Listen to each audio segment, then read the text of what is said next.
Ethel Cain's highly anticipated sophomore album, Willoughby Tucker, I'll Always Love You, has finally been released. To many, it's an interesting evolution of Ethel Cain's discography and sound, exploring new melodies and themes, but it goes much, much deeper than just simple artistic evolution. Willoughby Tucker, I'll Always Love You is a prequel to Cain's debut album, Preacher's Daughter, with new lore and characters introduced, helping to expand the Ethel Cain cinematic universe in new ways. I've seen multiple people on Reddit or YouTube speculate about the meanings, symbolism, and intentions behind the lyrics and tracks, but I haven't really seen anyone truly go deep into the guts of the lore, so in this video, I want to do just that. Just like what we find in Preacher's Daughter, Willoughby Tucker, I'll Always Love You is not just an album about love and loss, teen relationships, angst, and heartbreak. It's a descriptive, immersive story that touches on many different themes and topics, some that might even shock you. This album features a diverse range of issues from abuse and PTSD and how they affect relationships and attachment styles, misogyny, jealousy, and insecurity, and how they can affect not just men or boys, but girls as well, to death, romantic idealization, and how intergenerational trauma manifests itself. Willoughby Tucker, I'll Always Love You takes what Preacher's Daughter did and turns it inward, focusing on the inner workings of the mind of teenage Ethel Cain, and what we find helps us to understand her actions in life more than ever before. So without further ado, this is Willoughby Tucker, I'll Always Love You, a deep dive into everything everyone missed.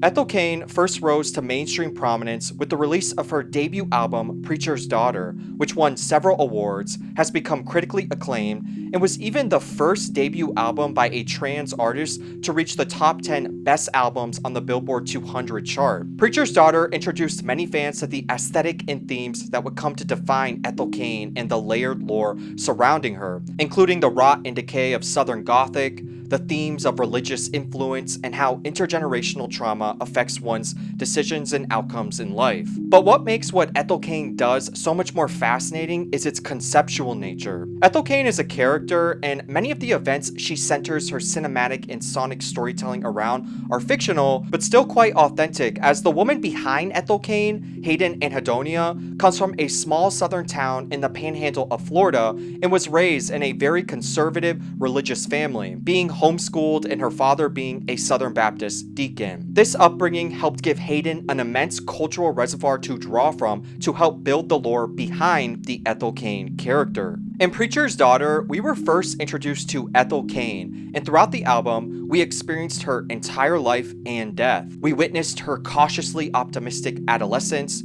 her first small-town love, her abusive childhood, dark first relationships, life on the run, kidnapping and abuse, and her eventual murder and cannibalization. On the contrary, Willoughby Tucker, I'll Always Love You is a prequel album, and the events described in it take place before those of Preacher's Daughter, focusing on her relationship with Willoughby, who was the first real love Ethel Cain ever had while growing up in the small town of Shady Grove, Alabama. Preacher's Daughter was speaking on my experiences in the church and as a child and dealing with an environment that you kind of are subjected to and can't escape from and all of those fears. Willoughby Tucker is more of my insecurities and frustrations and fears and inadequacies and all of that in love. Willoughby Tucker is described as the only man who has ever treated Ethel Cain well in her abusive, trauma-ridden life. The person who is also photographed as Willoughby Tucker for the album is Andy Stone, an independent artist from Cincinnati, Ohio, who has explained how he ended up meeting Ethel Cain and being cast as Willoughby on TikTok. I had no way of making money, and I really needed to make some, so I started signing up for this website called Casting Networks. I saw something for Ethel Cain pop up, and the description they wanted kind of matched me a little bit, so I just submitted for it, hoping I'd get it. And sure enough, I got an email back saying that I got it. But I didn't know it was going to be for her album. I thought it was, when I got there, I thought it was just going to be like some kind of Instagram picture, because I know she always posts like those aesthetic shots and shit like that. So I didn't think it was going to be for the album, but I honestly thought the pictures were never going to see the light of day. So yeah, I didn't think the pictures were going to go anywhere because I heard nothing for like 2 years. I just thought like, well, that was cool. I still got paid for it. But then 2 years later, she drops the whole album art and everything, and I'm like the main face of it. I didn't know I was going to be like Willoughby in this whole thing, which is crazy. Similar to Preacher's Daughter, the development of Willoughby Tucker, I'll Always Love You was over many years, with Hayden saying that some of the songs on the album are even older than those on Preacher's Daughter, and that it was originally a remnant of the Golden Age EP from back in 2019. In a recent podcast interview with The Times, Hayden talks about the album and the Ethel Cain character. She then goes on to discuss her past releases, recent controversies, and just how much she loves to make people suffer. But you also have a little bit of a trolling impulse. Oh, yeah. And you like to make people suffer, and you like to make people feel your suffering. Correct me if I'm wrong. Hayden also touches on how Willoughby Tucker, I'll Always Love You was kind of bittersweet because it would be the last chapter in the Ethel Cain story before moving on to the album Preacher's Wife. So we are now, after this record's over, officially closing that chapter. You only get one debut. Like, I will never make a record the way that I made Preacher's Daughter, which has been heartbreaking over the past couple years of realizing that, Willoughby Tucker was a very different album process. She then goes on to talk about how the making of Willoughby Tucker, I'll Always Love You wasn't that straightforward, and that for many of the songs, she struggled to like them, experiencing writer's block, and struggling with perfectionism, authenticity, and making art for profit. You feel like you found the balance finally on this new album? This one was seem a a little tortured learning about curve. I do deeply love this album. It was hard. It was heartbreaking. It was hard to spend many years working on these songs thinking, I feel nothing. No new melodies are coming. No, I don't care to write the song. A lot more frustration, a lot more heartbreak, a lot emptier. I cried every day that I was finishing it because I just thought, will I ever love this again? This is the only thing I have ever truly, deeply, unequivocally loved in my whole life, was telling stories and making music. And the fact that I feel nothing from making music right now, that was hard. Willoughby Tucker, I'll Always Love You opens with the track Janie, a song introducing us to Ethel Cain's best friend. While the events of Preacher's Daughter begin in 1991 when Ethel is 21, the events told in Willoughby Tucker, I'll Always Love You take place in 1986 when she is 16. Janie is longingful and slow, describing Ethel's fears and feelings of abandonment as her best friend begins dating a new boy. The song uses much of that wabi-sabi like rot and decay imagery from her past work, opening with the lyrics, Hold me,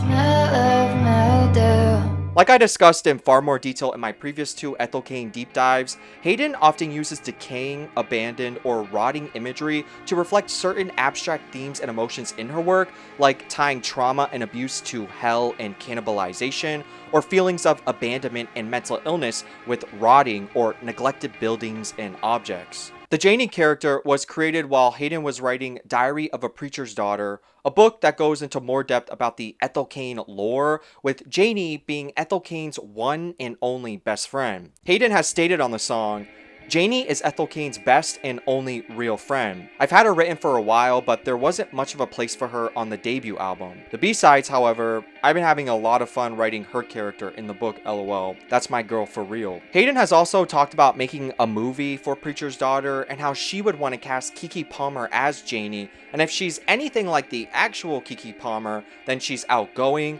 positive, and has a charisma that is contagious.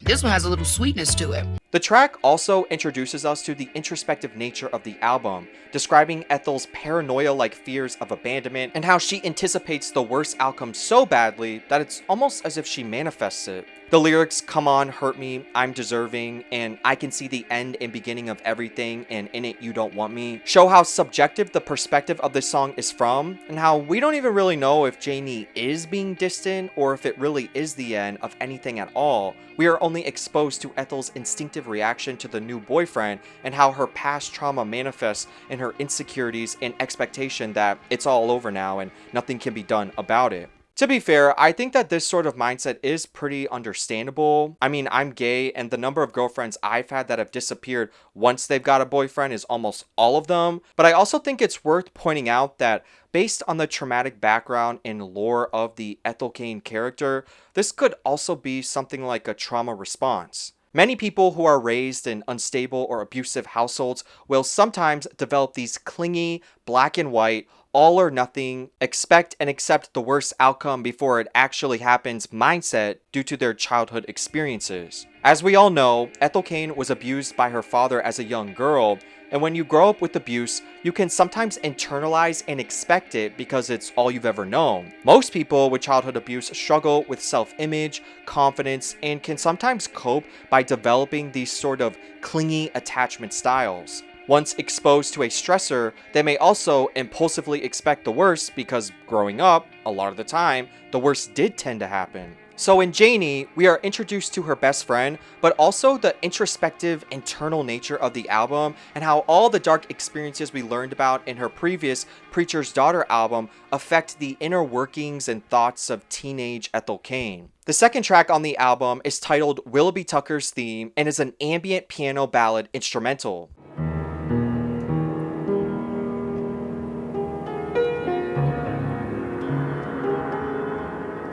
The track is dainty and eerie, but intense and unsettling, like it's laying out a progression of the innocent but powerfully passionate and often slightly scary emotions of falling for someone and how their influence can feel inescapable and intense. Many fans have speculated that this song is possibly inspired by the Twin Peaks soundtrack, with all of Hayden's work often being compared to that series. The track is cinematic and atmospheric, again echoing Hayden's real love of cinema and filmmaking. I personally felt like this track sounded almost like a plane soaring around a foggy, dark forest, and I feel like that drop that happens in the middle feels purposefully paradoxical, like it's expressing both dark and positive emotions in an authentically intense way.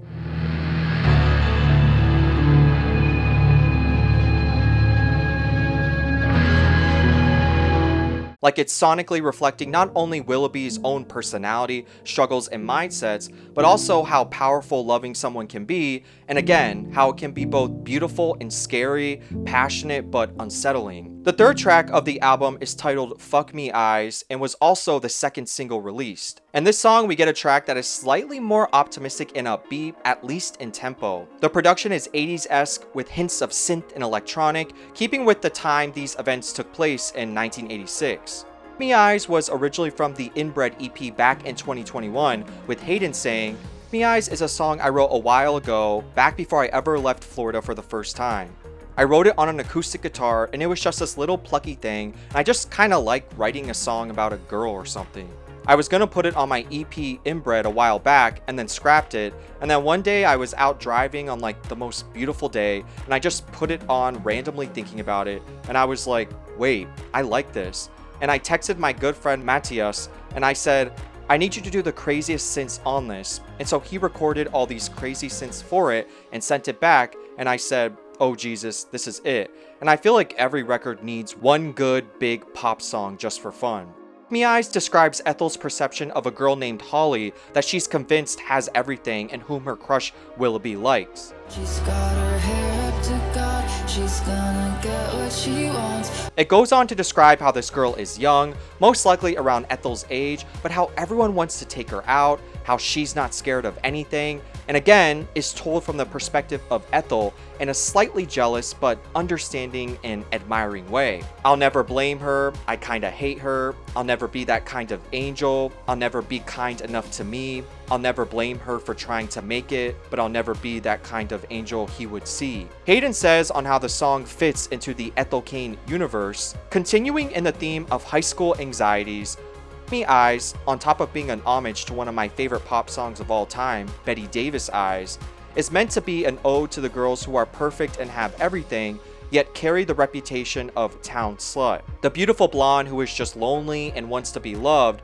that all the adults condemn to each other, who ultimately is the girl everyone simultaneously can't stand and wants to be. This song represents Ethel's complicated feelings for the girl she's convinced has caught her crush's eye, as well as her 16-year-old thoughts on the matter. This song is really interesting to me, especially as a gay man who has always had lots of friends who were girls, because I've seen many of them be treated in the same way. That young girl who is clearly beautiful, often not controversial and nice to everyone, but who still has a bad reputation and who everyone seems to dislike, with that dislike often stemming from jealousy shrouded in self-righteous judgment or just plain old misogyny. A girl who technically hasn't done anything wrong, but who is still strangely hated, who everyone secretly wishes to be like, but who is the victim of constant projection and others' insecurities. Hayden has also gone on to talk about how the song isn't meant to be literal or factual, and how it's supposed to represent how misogyny can become so normalized and internalized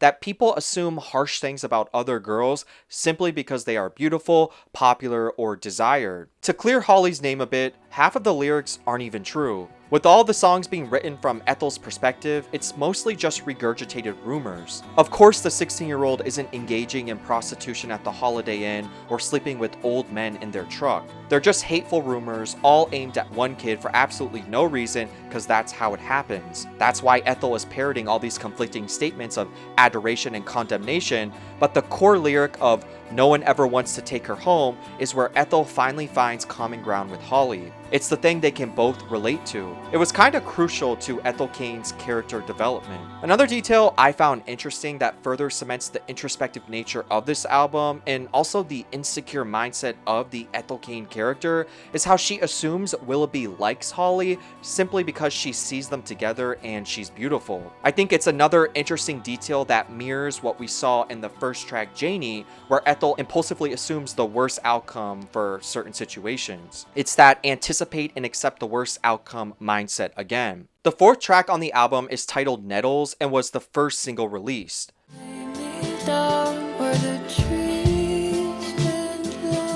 The name Nettles is after the stinging nettle plant found in the South that can cause painful rashes when in contact, but also has medicinal and nutritious value when prepared in certain ways. Hayden has said that the inspiration for the song first came when she ran barefoot outside a week after moving to Alabama and stepped on what she thought was a nettle. The track is slow and beautiful, transcendent and almost spiritual, being the first one of the album that describes the relationship between Ethel and Willoughby. The way this track is the first one about Ethel's relationship but is named after a plant that stings when you touch it furthers many of the subversive, paradoxical themes in Hayden's work. This is a love song about how much she cares about Willoughby, but is riddled with lyrics born from anxiety and loss. It's sonically beautiful and ethereal, but describes the fear of losing someone and constantly being reminded not to worry. In this way, the title Nettles mirrors how love is both beautiful and painful, especially for someone with mental illness, anxiety, or abandonment issues. A notation on Genius that was verified by Hayden says,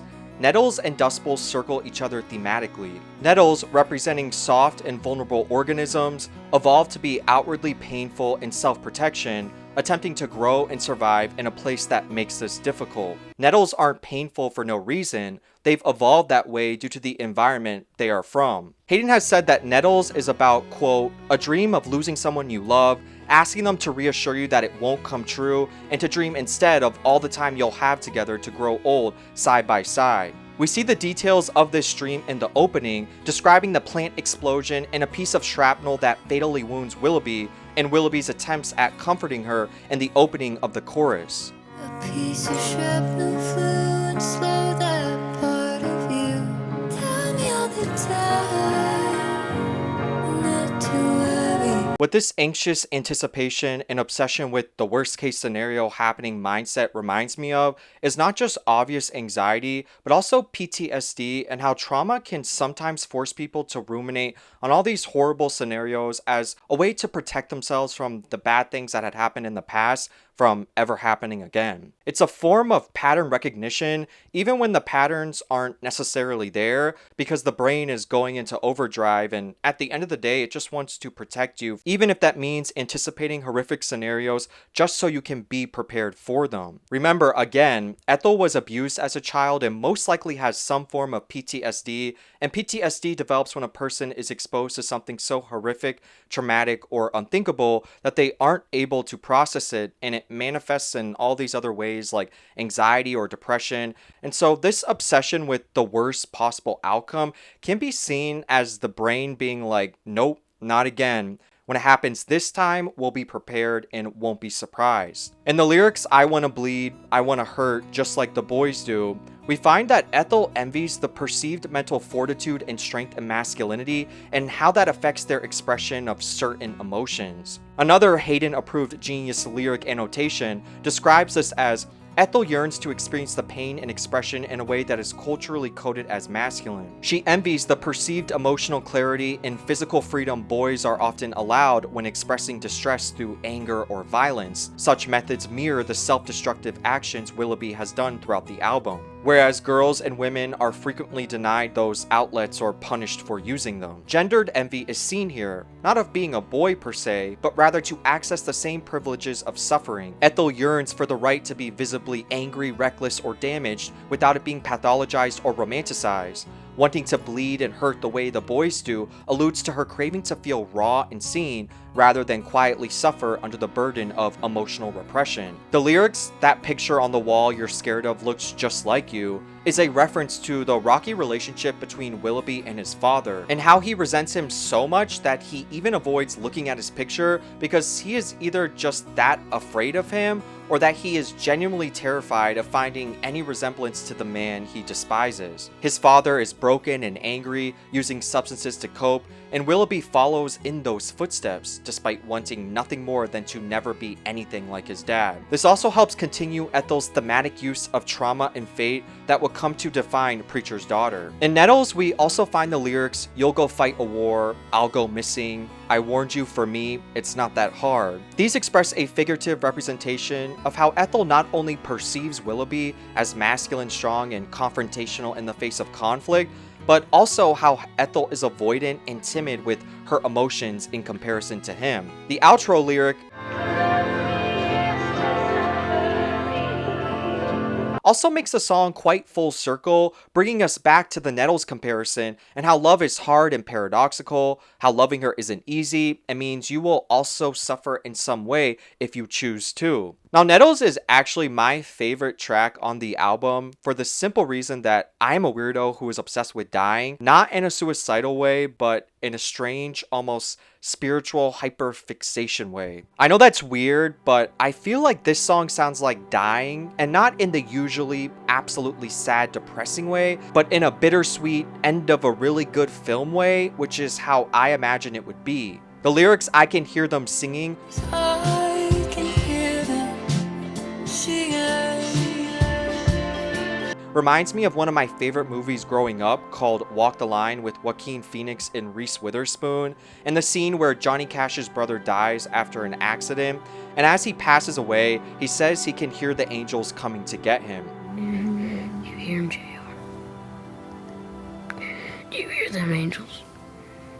I can hear him, Jack. Ever since I was literally like 5, I have always loved those scenes in movies when someone is passing away and it gets all dramatic and that ambient soundtrack really ramps up, or those songs that feel transcendent or like a spiritual release. And I've just always viewed death as a return and not an end, if that makes sense. This is also not something I just choose to believe. It's something I feel deep down in my core whenever I encounter the subject, whether in movies, religions, songs, or just people speaking about their own near-death experiences. It's like the knowledge of death being a return is carved into my soul, and it's not something I really sit around and question because of just how powerful and absolute that feeling of knowing is. Like, I don't really know how to explain it, but that's how Nettles makes me feel. Like I'm bleeding out from that piece of shrapnel and I'm lying in the calm greenery, looking up at the branches and sky and birds as I hear the most indescribable, otherworldly music in the distance, wondering where it's coming from as it gets louder and louder and everything else gets darker and darker as I slowly slip away. Death to me is an unimaginably beautiful homecoming and a return to where we and everything originate from, and I think Nettles sonically captures that sort of atmosphere perfectly. I also really love Nettles' production and instrumentation. It has an Appalachian influence in sound, with the banjo, an instrument common in American country music, but originating from Africa through the slave trade, and violins, fiddles, and folk harmonies originating from the Scots-Irish immigrants that settled the American South and especially Appalachian Mountains. I think in the current fascist regime that consistently attempts to rewrite history and demonize immigrants, this little fact is beautiful and one of the things that make America so unique. People coming from radically different places, but their cultures mixing and mashing to create something beautiful and uniquely American, like country music or Southern American culture. The fifth track on the album is Willoughby's Interlude, a siren-like, dark, hauntingly cinematic instrumental. The track opens with distorted vocals that some fans have speculated is a man saying, "You're not going anywhere," and a woman responding with, "Whatever you want, darling," or "I have to tell you something," and the woman responding, "Tell me what, darling."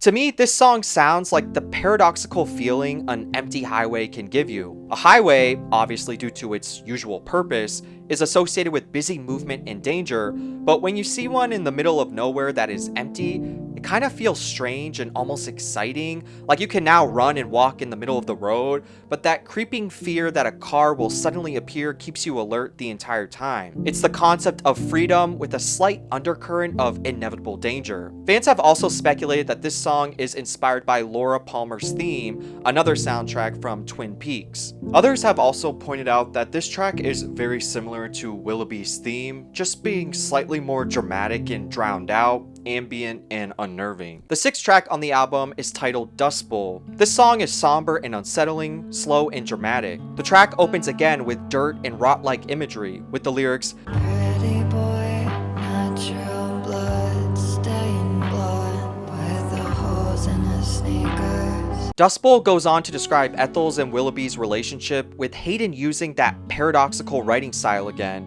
idolizing and reminiscing on Willoughby and how much she loves him, but juxtaposed with dark imagery. Pretty boy consumed by death, with the holes in his sneakers and his eyes all over me. From what I've read online, and due to Ethel being an unreliable narrator, this may be the moment Ethel and Willoughby break up and she's reminiscing on losing him, or it could just be like the waning phase of their relationship as Ethel refuses to accept the inevitable and continues to romanticize it all because she loves Willoughby and wants to stay together no matter what. The title Dust Bowl refers to the American Dust Bowl, a series of severe drought and dust storms that damaged the American and Canadian prairies during the 1930s. These conditions emerged due to several factors, from European settlers destroying the natural topsoil to severe drought and windy conditions. It's what we see in the 2024 film Hold Your Breath with Sarah Paulson, and the aesthetic of that film is what I imagine when I listen to this song. You see, he's not of this world. Similar to the title Nettles, I think the title Dust Bowl is an interesting choice to name a song about a romantic relationship. The Dust Bowl occurred during the Great Depression, a time of poverty, drought, and desperation in the Great Plains and greater US. It leads me to think that that theory that this song is about the beginning of the end of the relationship is true. On the surface, it may seem like everything is okay because they're still together, but like the drought-stricken farmland of the American prairie and massive dust storms just on the horizon, their relationship is withering away and heartbreak looms large, feeling imminent and unavoidable. The song has a disillusioned sound and revolves around themes of relationship decay and the inevitability of emotional suffering. The lyrics Again, our brain smoking that shit that he smoked in Vietnam. give a glimpse into the life and family of Willoughby, with his father being a Vietnam War vet who suffers from PTSD. Dust Bowl was originally teased back in 2022, with Hayden saying it samples the guitar from the track Stars Will Fall by Duster, and that it was one of her favorite songs to write from that year. This deteriorating relationship and emotional turbulence peak with the next track, A Knock at the Door. The song opens with the lyrics, Sitting in the state playing, you use both your fists. which are thought to again be referencing Willoughby's father and just how much he dislikes him. The lyrics about having both his fists and Satan being in the state penitentiary help to create a picture of turmoil and family dysfunction, anger, and resentment. And this song, Ethel can be seen as noticing Willoughby's struggles with anger and violence, but instead of judging him, she loves and understands that it stems from a bigger picture and the effect of Willoughby's upbringing and his father. Willoughby's father is said to struggle with PTSD from Vietnam, has violent outbursts, and suffers from alcoholism, which have greatly strained and damaged Willoughby's childhood growing up. Due to this rough childhood, Willoughby resents his father and views him as the root of all evil, which leads him to have an apathetic attitude towards his own life, not caring about living or dying or much of the choices that he makes. The next verse, no one should ever see their friend they've known since they were kids foam up and bite it on the floor, shows how Ethel again views Willoughby's experiences from a place of empathy and understanding, reflecting on what Willoughby had to experience, with the lyrics implying he witnessed a friend overdose and possibly die. The knocking on the door phrase is used symbolically in this track to represent a reckoning or realization. Ethel is portrayed as loving and understanding, just wanting things to work out in their relationship, while Willoughby seems unstable and angry, consumed and distracted by his rage, unable to focus as much on their ailing relationship. Ethel is still scared of that knock on the door, but Willoughby isn't. He's confrontational and emotional, doing what has to be done with little care of consequences or the people who get hurt or left behind in the process. A knock at the door represents a pivotal moment in the album, a point of reflection and reckoning where Ethel understands the end is near, but that she is still avoiding it, while Willoughby continues to deteriorate and struggle with his father and personal demons. While listening to this song and researching the lore, I don't know, I'm not gonna lie, but it hit a bit too close to home for me. It's really hard to deal with a parent who succumbs to their mental illnesses and pass, and you then resent them for it, and when you want nothing to do with them, or God forbid ever be anything like them, but still see their image in you because they are still your parent, that can cause a lot of complex emotions and anger. The 8th track on the album is titled Radio Towers and is an ambient, depressing, existential instrumental. It's still kinda debated, but I see this track as the moment of separation. If not literally, at least emotionally for Ethel. The track has a sense of distance and finality, with Radio Towers usually being off in the distance, alone, transmitting messages to faraway places.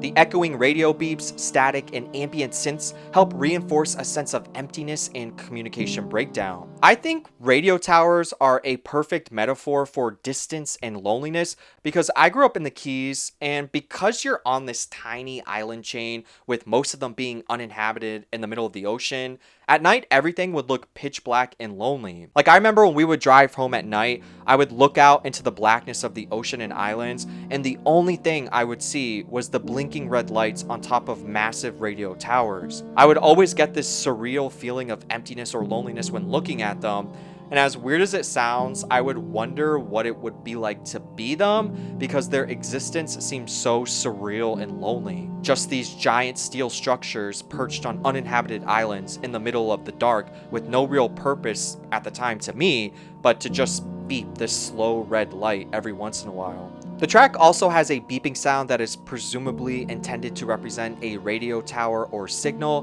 but also sounds like a vital signs hospital monitor and helps to show that the relationship is on life support or is already dead and dying.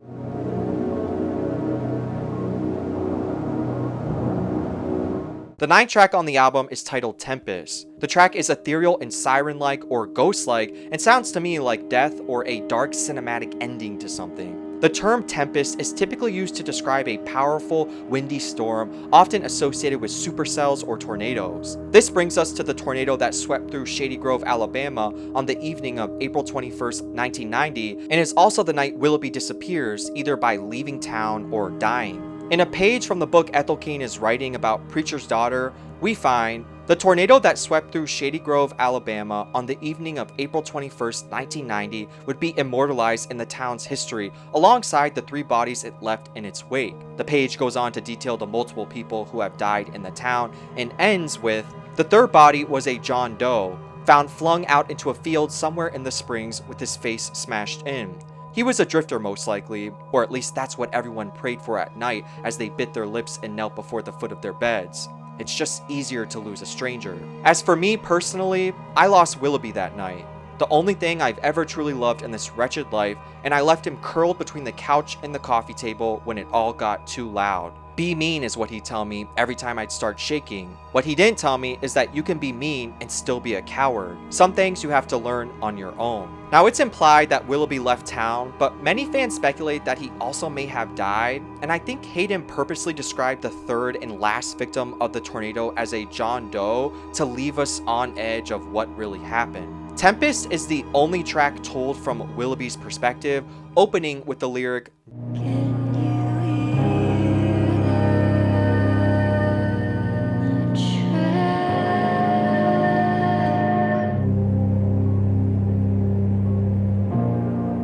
which represents his fear of the weather and is also a reference to the sound tornadoes often make, sounding like a freight train but coming from the sky on top of you.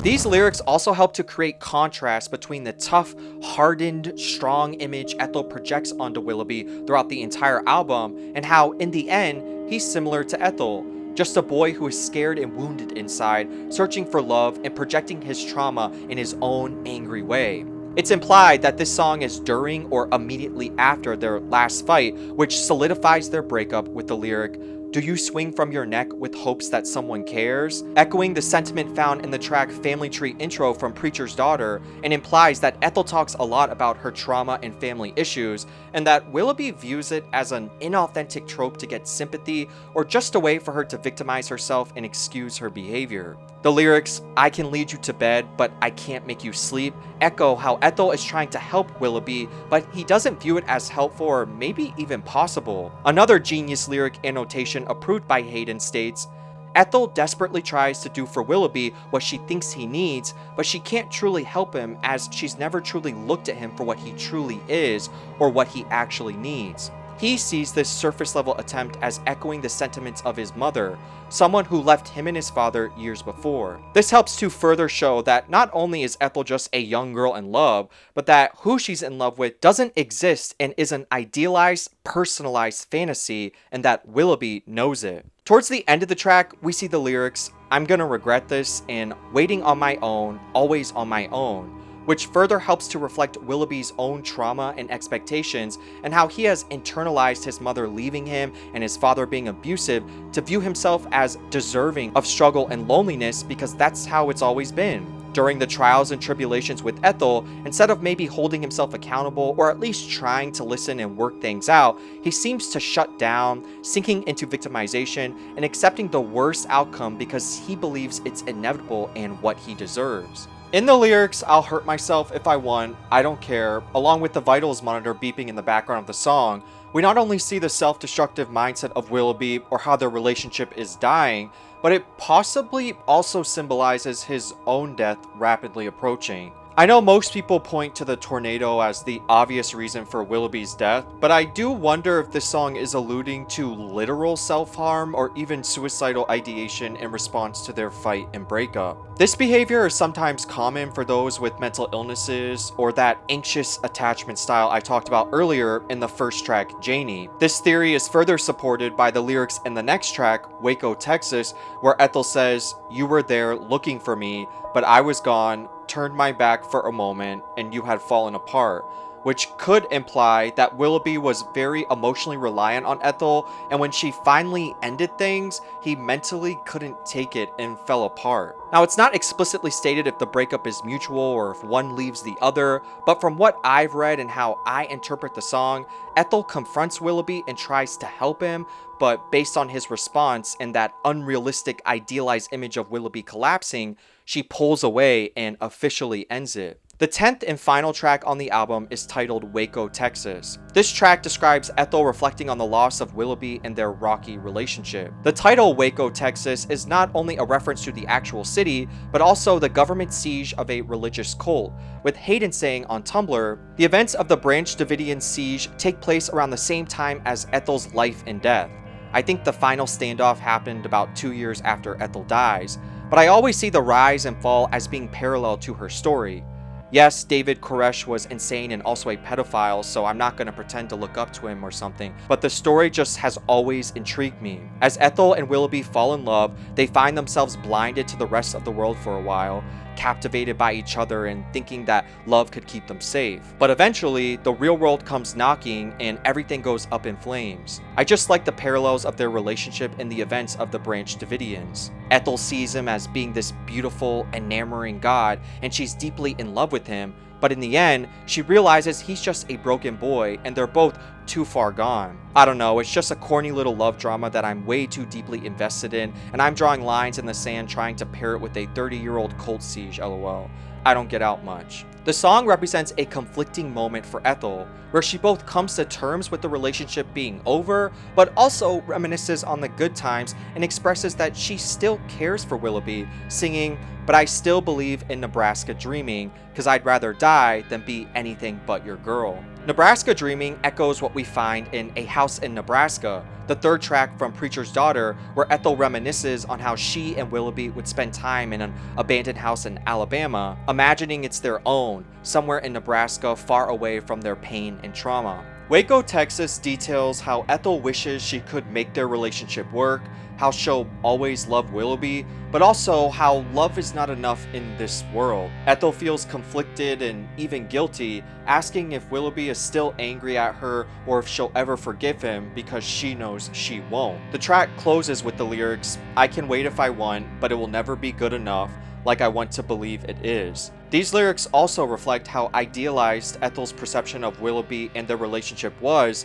thinking love would solve everything and they could just make it work if they tried. This track closes out Willoughby Tucker, "I'll Always Love You," and helps set the stage for the events found in Preacher's Daughter, which I also did a detailed deep dive on if you're interested. What I enjoyed most about this album was its ability to show us a different, more subjective side of Ethel Cain, and it wasn't as dark as it was realistic. Sure, there are heavy subjects that get explored in this album, but while listening and researching it, I couldn't help but find the scenarios, mindsets, and character choices so realistic and common for so many. I think this prequel album does a great job at giving us more context for what led Ethel to make the decisions she would end up making in Preacher's Daughter, and gives us a pretty detailed glimpse into a world before it and the mindset of teenage Ethel Cain. While writing and filming this video, Lana Del Rey has previewed a new song dissing Ethel Cain,